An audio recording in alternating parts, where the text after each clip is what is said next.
저를 한번 따라서 하십시다. 예수님만이 구세주이십니다. 고난주의를 맞이해서 교회는 당연히 오늘 본문의 말씀을 알고 들어야 합니다. 오늘 본문의 말씀이 이사야 53장 1절에서 9절 말씀인데, 이 말씀은 그리스도이신 예수님께서 탄생하시기 약 700여 년 전 하나님께서 이사야 선지자에게 주신 예언의 말씀이죠. 그 내용은 한마디로 얘기하면 구세주로 오실 그분께서 오셔서 당하실 고난을 기록해 놓은 것입니다. 다시 말해서 하나님께서 우리를 위해 구세주를 내려주실 것인데, 그분께서 오셔서 우리를 위해 고난을 겪으시며 우리를 살리시기 위해 우리 대신 죽게 되실 것에 대한 내용입니다. 여러분, 우리는 모두가 다 죄인입니다. 저와 여러분을 포함해서 이 세상 모든 사람들은 절대적으로 구원이 필요한 존재들입니다. 왜냐하면 아담 이후로 모든 사람이 다 죄인이기 때문입니다. 그리고 그 죄의 삭시 사망이기 때문에 그렇습니다. 여러분, 사망이란 죽음을 말하는 거예요. 사망이란 죽음을 말하는 겁니다. 그러면 좀 더 그게 뭘까? 사망, 죽음, 그게 뭘까? 성경은 그것을 다음과 같이 묘사했어요. 음부로 내려가는 것, 그것을 사망이라, 죽음이라 했습니다. 그리고 또 하나를 표현했는데, 조상들에게로 돌아가는 것, 그것을 사망이라고 표현을 했습니다. 그래서 욥기 7장 9절 말씀을 보면 같이 한번 읽어볼까요? 구름이 가려져 없어짐 같이 음부로 내려가는 자는 다시 올라오지 못할 것이오니 라고 하면서 음부로 내려가는 것을 그렇게 말씀하고 있습니다. 지옥을 말합니다. 음부는 지옥이에요. 그 지옥의 환경은 아무런 좋은 일이 없어요. 교제도 없고 침울하고 고통만 있는 곳이 지옥입니다. 그 지옥을 전도서 9장 10절에서는 이렇게 표현을 했죠. 역시 같이 읽습니다. 네가 장차 들어갈 스올에는 일도 없고 계획도 없고 지식도 없고 지혜도 없음이니라. 여기 스올이라고 말하고 있죠. 이거는 히브리 원어로 그렇게 스올을 말하는 거예요. 우리 이 말을 번역하면 음부, 지옥이라고 하는 것입니다. 성경은 말씀하기를 이 세상을 사는 사람들을 중에서 어떤 사람들은 그 지옥으로 가게 된다고 말씀을 하고 있습니다. 누가복음 13장 28절을 보면 다 같이, 너희가 아브라함과 이삭과 야곱과 모든 선지자는 하나님 나라에 있고, 자, 여기 보니까 하나님 나라가 있죠. 자, 이 하나님 나라라는 곳이 있고, 그리고 또 시작, 오직 너희는 밖에 쫓겨난 것을 볼 때 거기서 슬피 울며 이를 갈리라. 바로 이곳이 음부를 나타내고 있는 곳이에요. 그래서 그 지옥에 대해서 예수님은 말씀하시기를 그 지옥이 어떠한 곳인지를 마가복음 9장 47절 이하에는 이렇게 표현을 했습니다. 다 같이, 지옥 거기에서는 구더기도 죽지 않고 불도 꺼지지 아니하느니라. 사람마다 불로써 소금 치듯함을 받는 곳이라 했습니다. 그 음부로 들어가는 곳, 그곳으로 들어가 사망하게 되는 그 사람들은 없어지거나 사라지는 것이 아니고 바로 그곳에서 영원히 그 고통을 받게 되는 곳입니다. 그렇습니다. 지옥이라고 하는 곳은 아무런 좋은 일이 없는 곳이에요. 교제도 없고 침울하고 고통만 있는 곳이 지옥입니다.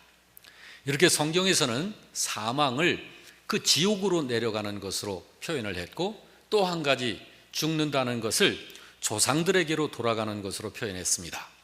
열왕기하 22장 20절도 다 같이 봅니다. 그러므로 내가 너로 너의 조상들에게 돌아가서 평안히 묘실로 들어가게 하리니, 여기 너희 조상들에게 돌아간다 하는 이 장소가 조금 전에 살펴봤었던 천국, 곧 하나님 나라를 말하는 거예요. 여러분, 하나님 나라, 그 곳도 이 죽음을 통해서 들어가는 것이에요. 자, 그런데 그 하나님 나라는 환경이 어떨까요? 요한계시록 22장 3절 이하도 봅니다.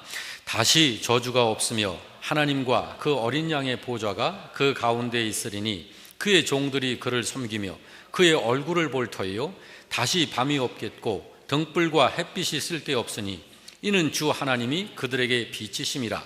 그들이 세세토록 왕노릇하리로다. 거기서 세세토록 왕노릇하게 될 나라, 거기는 첫째 저주가 없습니다. 어두움이 없다고 말씀합니다.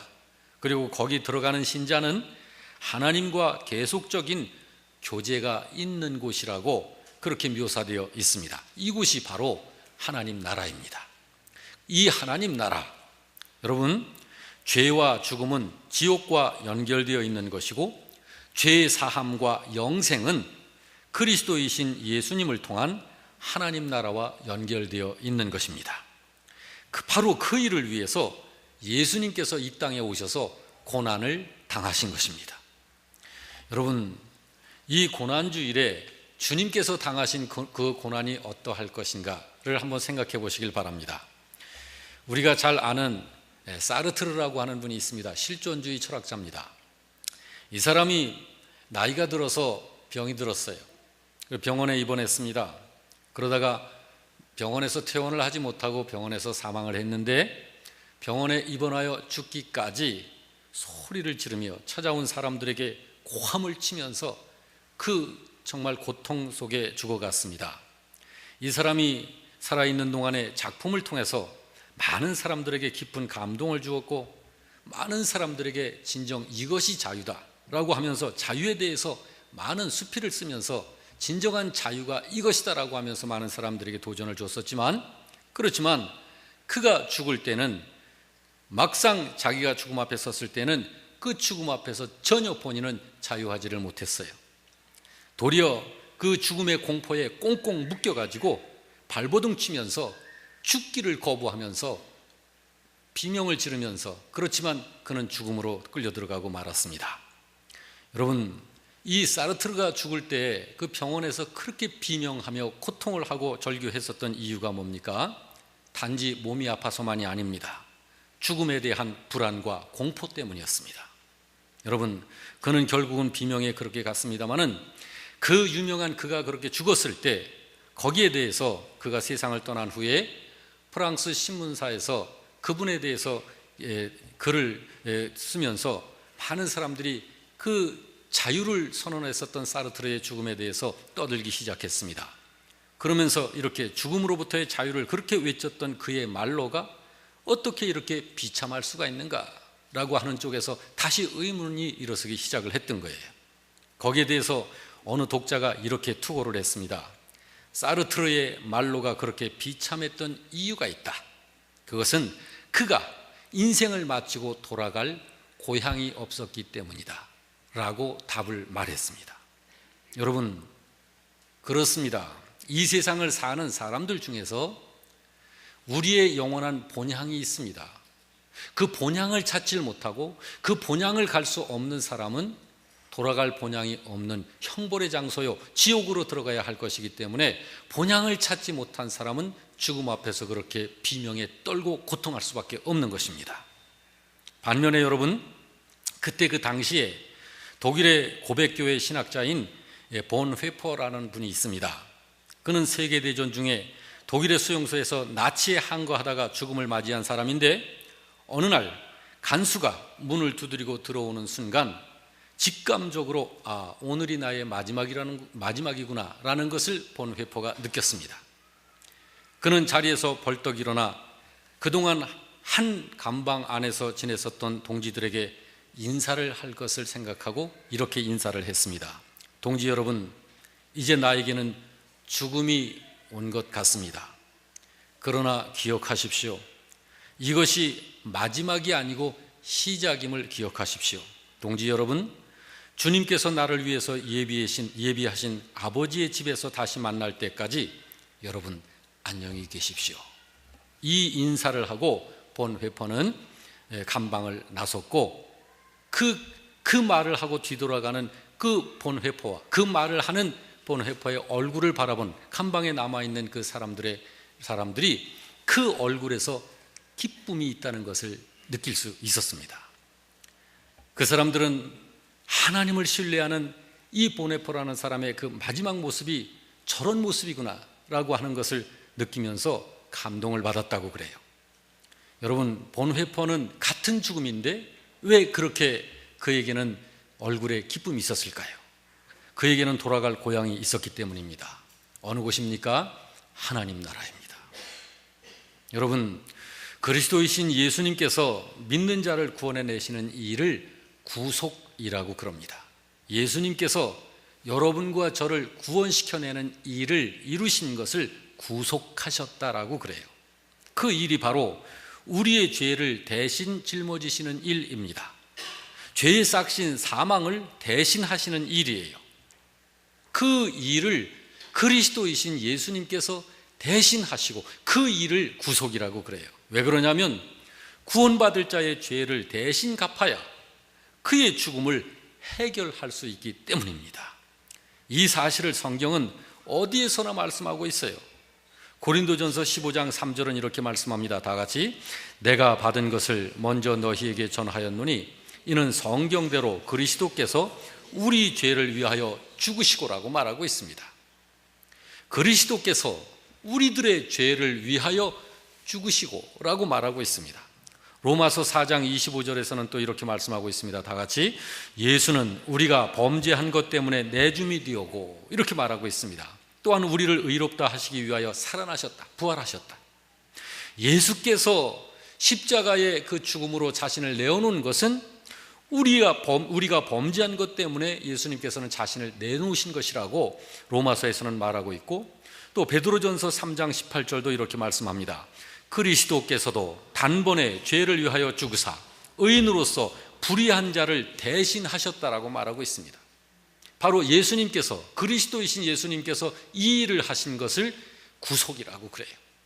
이 일을 하셨기 때문에 오늘 여러분과 제가 이렇게 구원받은 사람이 되어서 하나님을 알고 하나님 나라를 소망하며 이 땅 사는 동안 벌써 하늘의 삶을 잇대어 살면서 하나님을 예배하고 있는 거예요. 할렐루야. 그렇습니다. 여러분, 예수님께서는 예수님 자신의 죽음이 믿는 신자를 위해서 필요하기 때문에 그 죽음에 자기를 내어 놓으신 것입니다. 그리고 주님은 그 일을 천사라든지 또는 어떤 참 능력 있고 훌륭한 그런 피조물에게 대신하도록 위임을 하셨거나 그렇게 하지 아니하시고 그 일을 그리스도이신 예수님께서 자신이 직접 하셨습니다. 왜 그러냐면 그 죽음을 이기셔서 사망을 철폐하시고 참 생명을 가져오는 일은 하나님이신 그분 외에는 아무 피조물도 할 수가 없는 일이기 때문에 그렇습니다. 그러므로 예수님께서 친히 몸을 입고 이 땅에 오셔서 친히 그 일을 스스로 하신 거예요. 이 사실을 디모데후서 1장 10절은 이렇게 설명했습니다. 다 같이, 이제는 우리 구주 그리스도 예수의 나타나심으로 말미암아 나타났으니 그는 사망을 패하시고 복음으로써 생명과 썩지 아니할 것을 드러내셨다라고 말하고 있습니다. 이렇게 해서 주님은 구속사역의 일을 완성해 내신 것입니다. 그리고 그렇게 이루어내신 하나님의 아들 예수님의 구속을 사람들로 하여금 받을 수 있도록 하시기 위해서 정하신 은혜가 있어요. 그것은 누구든지 회개하고 예수님을 믿기만 하면입니다. 그러면은 예수님께서 이루어놓으신 그 구속사역을 내 것으로 받을 수 있게 하신 거예요. 그것이 바로 하나님의 놀라우신 은혜인 것입니다. 여러분, 그래서 예수님께서 그 고난을 통하여 이루어내신 그 구속사역을 믿는 사람은 모든 죄를 하나님께서 용서해 주시는 것이고, 그리고 사망의 문제가 해결이 되는 것입니다. 그것이 하나님의 약속입니다. 물론 그 구원은 온전한 구원이지만 그것에는 순서와 과정이 있기 때문에 먼저는 영혼 구원이 이루어지는 것이고 그 다음이 육체의 구원으로 연결이 되어지는 거예요. 그래서 성경은 말씀하기를 베드로전서 1장 9절에 이렇게 말씀합니다. 다 같이, 믿음의 결국 곧 영혼의 구원을 받음이라 한 것입니다. 이 세상에서 예수님을 진정으로 구세주로 믿는 믿음을 가진 사람은 그 믿음을 가지고 이 땅 안에 있는 동안 영혼 구원이 이루어지는 거예요. 영혼 구원이 이루어지는 거예요. 그리고 이 육신은 이제 죽음을 경험해야 합니다. 그렇지만 주님께서 이루신 구속은 부족함이 없이 완전한 구속이기 때문에 우리들의 육신까지의 구원을 포함합니다. 그렇지만 영혼 구원 그리고 육신 구원을 어떻게 이루어내느냐 하면 이 육신 구원이 이루어지는 시기를 로마서 8장 10절 이하는 이렇게 말씀을 해놓고 있습니다. 다 같이 그리스도께서 너희 안에 계시면, 자, 어떻게 해서 그리스도께서 사람 안에 계시죠? 마음문을 열고 예수님을 나의 구세주로 영접하면, 믿으면 예수님께서 내 안에 들어오시는 거예요. 그래서 예수님께서 내 안에 들어와 계시면, 자, 시작. 몸은 죄로 말미암아 죽은 것이나 영은 의로 말미암아 살아있는 것이니라. 그렇지만 예수를 죽은 자 가운데서 살리신 이의 영이 너희 안에 거하시면 그리스도 예수를 죽은 자 가운데서 살리신 이가 너희 안에 거하시는 그의 영으로 말미암아 너희 죽을 몸도 살리시리라 라고 말씀한 거예요. 이렇게 해서 우리의 육신까지 구원이 완성되어지는 것입니다. 그것이 바로 하나님의 은혜이고 하나님의 사랑인 것입니다. 여러분, 이 고난주일의 의미가 거기에 있는 거예요. 예수님께서 그 당하신 고난을 통해서 우리를 구원해내시는 이 구속사역을 완성하신 거예요. 그 의미가 거기에 있는 거예요. 자, 여러분, 혹시 예수님의 이 구속, 이 은혜가 어떤 것인가를 좀 더 우리들이 느껴볼 수 있기 위해서 가시고기 예를 좀 들어서 말씀해 드리고 싶습니다. 아마 어떤 분들은 저는 가시고기에 대해서 사실 잘 몰랐어요. 그래서 사전을 좀 찾아보니까 이 가시고기의 생리, 가시고기의 한 그 생애를 설명을 해 놓은 글이 있더라고요. 그 글을 읽어보니까 그 가시고기는 물고기 중에서 유일하게도 둥지를 만들어 거기다가 알을 낳는데요. 물고기 중에서는 유일하다고 그럽니다. 그래서 암컷이 알을 낳아놓으면 수컷이 그 알을 보호하기 위해서 필사적인 노력을 한답니다. 알을 지키기 위해서 몸집이 큰 이 물고기들과 싸워서 다른 그 몸집이 큰 물고기들이 알을 먹지 못하도록 아주 목숨 걸고 알을 지키기 위해서 물고기들하고 싸운대요. 지켜낸대요. 1000개가 넘는 알에 원활한 산소 공급을 해주기 위해서 매일 알을 이렇게 뒤집어주면서 지느러미로 끊임없이 부채질을 해준답니다. 그 일을 보름 동안 하루 24시간 밤이나 낮이나 계속 그 일을 하는데 보름 동안을 한대요. 단 한순간도 먹지 않고 쉬지도 않고 반복을 한답니다. 그렇게 하면 보름 만에 알이 부화하기 시작을 하는데 그때쯤 되면 이 가시고기는 푸른 잿빛으로 변해가면서 죽어간답니다. 그런데 어디서 죽느냐 하면 둥지 옆에서 죽는데요. 왜 그러냐면 새끼들이 부화를 하게 되면 부화하고 나서 공급받아야 할 그 영양분을 자기 살을 뜯어먹고 자라나도록 하기 위해서 그 둥지 옆에서 죽는다는 거예요. 그러면 새끼들은 부화를 하면 영문도 모른 채 자기 아비의 몸을 먹고 힘을 얻으면서 자라난다는 거예요. 이렇게 수컷 가시고기는 부화하는 어린 새끼들을 위해서 생명을 바치고 최후에는 몸까지 내어 놓는다는 것이에요.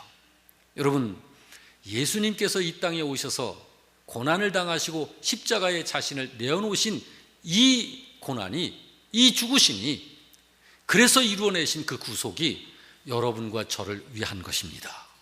우리들을 살려내시기 위한 거예요. 우리들에게 영생을 주시기 위함입니다. 여러분과 저로 하여금 하나님 나라의 백성, 주님의 자녀, 그래서 하나님과 함께 살 수 있는 하늘의 백성으로, 하늘의 사람으로 만드시기 위해서 예수님은 자기 자신을 그렇게 희생하신 것입니다. 사랑하는 성도 여러분, 오늘 우리가 종려주일을 맞이하고 있어요. 이 종려주일은 예수님께서 십자가에 달리시기 위해 예루살렘으로 들어오신 날입니다. 예루살렘으로 들어오셔서 자기의 목숨을 많은 사람의 대속물로 내어놓으시기 위해서 예수님은 그 사실을 알고 어린 나귀 새끼를 타시고 예루살렘 성 안으로 들어오신 날이 오늘입니다. 오늘 예루살렘 성 안에 들어오셔서 이제 내일서부터 고난을 겪으시고 체포되시고 신문을 당하시고 매를 맞으시고 금요일 날 십자가에 달리시는 주간입니다. 그러므로 여러분, 예수님의 이 고난을 알고 예수님의 이 고난의 그 효력으로 살게 되어진 여러분과 저는 오늘과 같은 이 종려주일을, 그리고 한 주간 동안 이 고난 주간을 좀 우리가 하나님 앞에 경건하게 지내야 맞습니다. 우리가 우리의 육신에 대해서 바른 이해를 하고 하나님 나라를 사모하면서, 그리고 우리의 믿음의 선배들이 늘 그랬었던 것처럼 하나님 나라를 이제는 들어가게 된 이 사실에 감사하면서 그 하나님 나라를 사모하며 소망의 믿음을 가지고 이 세상을 살아야 하는 것입니다. 히브리서 11장 16절에 보면 이렇게 말씀하고 있어요. 우리 믿음의 선배들이 어떻게 살았는지 다 같이, 그들이 이제는 더 나은 본향을 사모하니 곧 하늘에 있는 것이라. 우리 믿음의 선배들은 그 주님의 구속의 은혜를 알고 그 믿음을 가지고 구원함을 받아서 영혼이 구원받은 우리 믿음의 선배들이 그렇게 산 거예요. 하나님 나라를 사모하면서. 이 땅이 아니라 우리의 육신의 고향은, 저 같은 경우는 보계면이 고향입니다마는 나의 영혼의 본향은 하나님께로부터 우리가 왔기 때문에 그 하나님 나라를 사모하고 그 나라를 동경하고 그 나라를 소망하면서 우리 믿음의 선배들은 살았던 것입니다. 그렇지만 여러분, 이 세상을 사는 동안만큼은 그들이 하나님 나라를 소망하면서 살아도 이 세상을 사는 동안만큼은 시간이 흐를수록, 나이가 들수록 육신이 쇠약해진다는 것을 받아들이면서 산 것입니다. 그래서 고린도후서 4장 16절 말씀을 보게 되면 다 같이, 그러므로 우리가 낙심하지 아니하노니 우리의 겉사람은 낡아지나 우리의 속사람은 날로 새로워진다고 하면서 자꾸자꾸 하나님 나라에 가까이 가는 이러한 믿음으로 살았던 것이에요. 우리의 육신은, 우리의 이 겉사람은 날이 갈수록 힘이 빠지고 늙어갈 것이며 그 끝은 죽음을 맞이하게 될 것입니다. 여러분, 죽음이라고 하는 것을 설교를 시작하면서 말씀을 했는데 그 죽음을 다시 한번 생각해 보시기 바랍니다. 우리의 이 육신이 죽는 것은 이제는 다른 의미가 있어요. 그것은 뭐냐면, 구원받은 여러분과 저, 예수님을 주님으로 믿고 예수님의 그 구속의 은혜를 적용받은 여러분과 제가 이 육신적으로 죽는 것은 지옥으로 음부로 내려가는 그 죽음이 아니라 여러분과 저의 마지막 원수가 있어요. 그게 육체의 죽음입니다. 그것을 극복하는 과정이 바로 육신의 죽음입니다. 여러분과 저의. 그래서 고린도전서 15장 26절은 이렇게 말씀한 거예요. 다 같이, 맨 나중에 멸망받을 원수는 사망이니라 라고 한 거예요. 이 말씀이 적용되어질 백성이 여러분과 저인 것입니다. 사망이라고 하는 것이 이제는 여러분과 저에게는, 예수님을 믿고 구원함을 받은 우리들에게는 사망이라는 문제가 완전히 다 해결된 거예요. 할렐루야. 예. 그러므로 여러분, 구원받은 신자들이 육신적으로 이제 날이 가면 갈수록 우리 영은 날로 새로워지고 믿음이 크니까요. 우리 영이 자라나니까요. 그렇지만 이 육신은 자꾸자꾸 힘을 잃고 쇠해가는 거예요. 죽음을 향해서 가는 것입니다.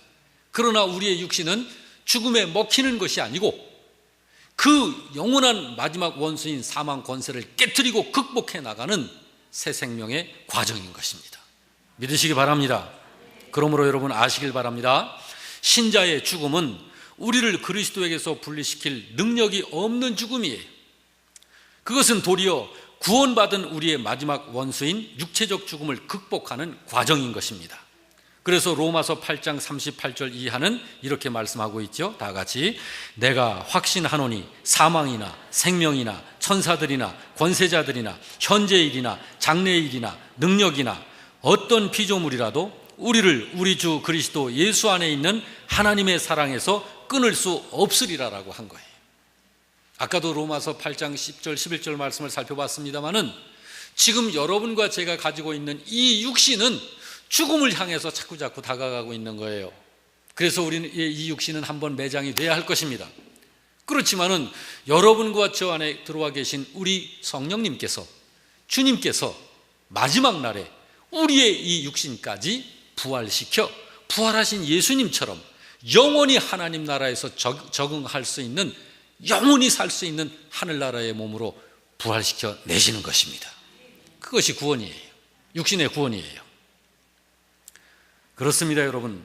사망이라고 하는 것은 이 세상의 모든 인간이 죄와 죽음에 대해서 얼마나 무능한 존재인지를 증명하는 실제가 사망이에요. 사람은 아무도 스스로 사망해서 나올 수 없습니다. 그 일을 위해서 하나님께서 예수님을 보내신 것이고, 하나님께로부터 보내심을 받은 예수님께서 여러분과 저를 거기서 끄집어 살려내시려고 여러분과 제가 겪고 받아야 될 영원한 그 고통과 사망을 예수님께서 고난으로 대신 당하신 거예요. 바로 이 엄청난 일을 오직 그리스도이신 예수님께서 우리를 위한 그 고난으로, 우리를 대신하신 그 죽으심으로 이루어 가지고 우리에게 나누어 주신 것입니다. 성경은 그 사실을 선포하고 있습니다. 에베소서 2장 1절에 어떻게 선포합니까? 다 같이, 그는 허물과 죄로 죽었던 너희를 살리셨도다. 살려내신 거예요. 골로새서 2장 13절은 뭐라고 그럽니까?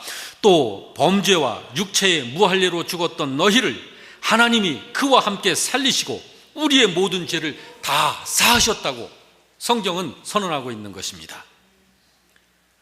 그렇습니다. 그렇지만 예수님께서 이루신 그 구속을 받아들이지 않는 사람들이 있죠. 이 세상을 보면 그 사람들은 하나님께로부터 최종적으로 형벌을 받게 될 때에 그들이 하나님에게서 영원히 분리되는 것을 둘째 사망이라고 성경은 말하고 있는 거예요. 그것을 요한계시록 21장 8절은 이렇게 말씀하고 있죠. 다 같이, 그러나 두려워하지 않은 자들과 믿지 아니하는 자들과 흉악한 자들과 살인자들과 음행하는 자들과 점술가들과 우상 숭배자들과 거짓말하는 모든 자들은 불과 유황으로 타는 못에 던져지리니 이것이 둘째 사망이라. 성경에서는 사망을 이렇게 표현하고 있는 거예요. 여러분과 저에게는 이 끔찍한 지옥의 이 사망은 없습니다. 구원받았으니까요. 예수님을 믿는 여러분에게는 예수님께서 가져오신 부활 생명이 있는 거예요. 여러분은 이미 그 생명을 가지신 분들입니다. 그렇지만 이 육신은 한번 죽음을 통과해야 해요. 그거는 우리의 마지막 원수를 극복하기 위한 과정이 되는 것입니다. 할렐루야. 이제 여러분, 오늘 말씀은 제가 다 전해드렸고요. 오늘 우리들이 이사야 53장 1절에서 9절 말씀을, 오늘 본문의 말씀을 들었는데, 요거를 좀 그래서 다시 한번 제가 설명을 곁들여서 한 절 한 절 다시 볼 필요가 있습니다. 그 말씀을 살펴보고 마치겠습니다. 자, 우리 다 같이 오늘 본문 1절을 보겠습니다. 1절 다 같이. 우리가 전한 것을 누가 믿었느냐? 여호와의 팔이 누구에서 나타났느냐? 여러분, 이게 뭐 하는 건가요? 이사야 선지자가 탄식하고 있는 거예요. 이사야 선지자가 왜 탄식하고 있어요? 이 복음의 말씀을 그렇게 외치면서 전해도 그걸 알아듣지를 못하고 깨닫지를 못하고 받아들이지를 않기에 탄식하는 거예요. 그러나 여러분들은 이 구약 성경부터 전해 내려온 이 구속의 복음을 듣고 알고 깨달아 믿는 사람들입니다. 여러분과 저는 얼마나 복 있는 사람입니까? 자, 2절을 이제 봅니다. 그는 주 앞에서 자라나기를 연한 순 같고 마른 땅에서 나온 뿌리 같아서 고운 모양도 없고 풍채도 없은즉 우리가 보기에 흠모할 만한 아름다운 것이 없도다. 무슨 말이에요? 세상으로 오시게 될 구세주의 외형적인 모습이 어떠할지를 묘사한 거예요. 예수님은 뭐 귀공자처럼 오신 분 아니에요. 그분이 하나님 본체시지만 이 땅에 오실 때 마른 땅에서 솟아오르는 연한 풀 같고 볼품이 없이 그렇게 오신 분이세요. 그렇지만 그분은 하나님의 아들이시고 이 세상 여러분과 저의 구세주로 오신 것입니다. 자, 3절 4절도 봅니다. 그는 멸시를 받아 사람들에게 버림받았으며 간고를 많이 겪었으며 질고를 아는 자라. 마치 사람들이 그에게서 얼굴을 가리는 것 같이 멸시를 당하였고 우리도 그를 귀히 여기지 아니하였도다. 그는 실로 우리의 질고를 지고 우리의 슬픔을 당하였거늘 우리는 생각하기를 그는 징벌을 받아 하나님께 맞으며 고난을 당하였다 하였노라. 무슨 말씀이에요? 자, 구세주로 오신 그분께서 오셔서 받으실 세상 사람들로부터 받으실 오해, 그리고 그분이 겪어내고 받아내셔야 할 고난이 어떠할 것인지를 예언해 놓은 내용이에요. 또 5절 6절 읽습니다. 그가 찔림은 우리의 허물 때문이요 그가 상함은 우리의 죄악 때문이라. 그가 징계를 받음으로 우리는 평화를 누리고 그가 채찍에 맞음으로 우리는 나음을 받았도다. 우리는 다 양 같아서 그릇 행하여 각기 제 길로 갔거늘 여호와께서는 우리 모두의 죄악을 그에게 담당시키셨도다. 그분의 구속 사역이 어떠할 것인지를 기록해 놓은 거예요. 자, 이제 7절 9절 또 읽습니다. 그가 곤욕을 당하여 괴로울 때에도 그의 입을 열지 아니하였으며 마치 도수장으로 끌려가는 어린 양과 털 깎는 자 앞에서 잠잠한 양같이 그의 입을 열지 아니하였도다.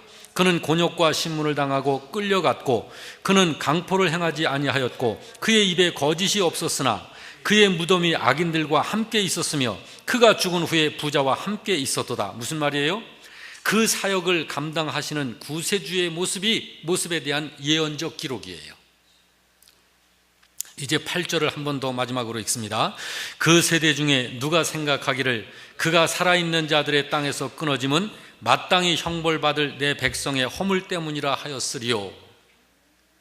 그분의 구세주로서의 사역에 대해 세상이 이해하지를 않더라. 여러분, 이런 말씀 기억나시나요?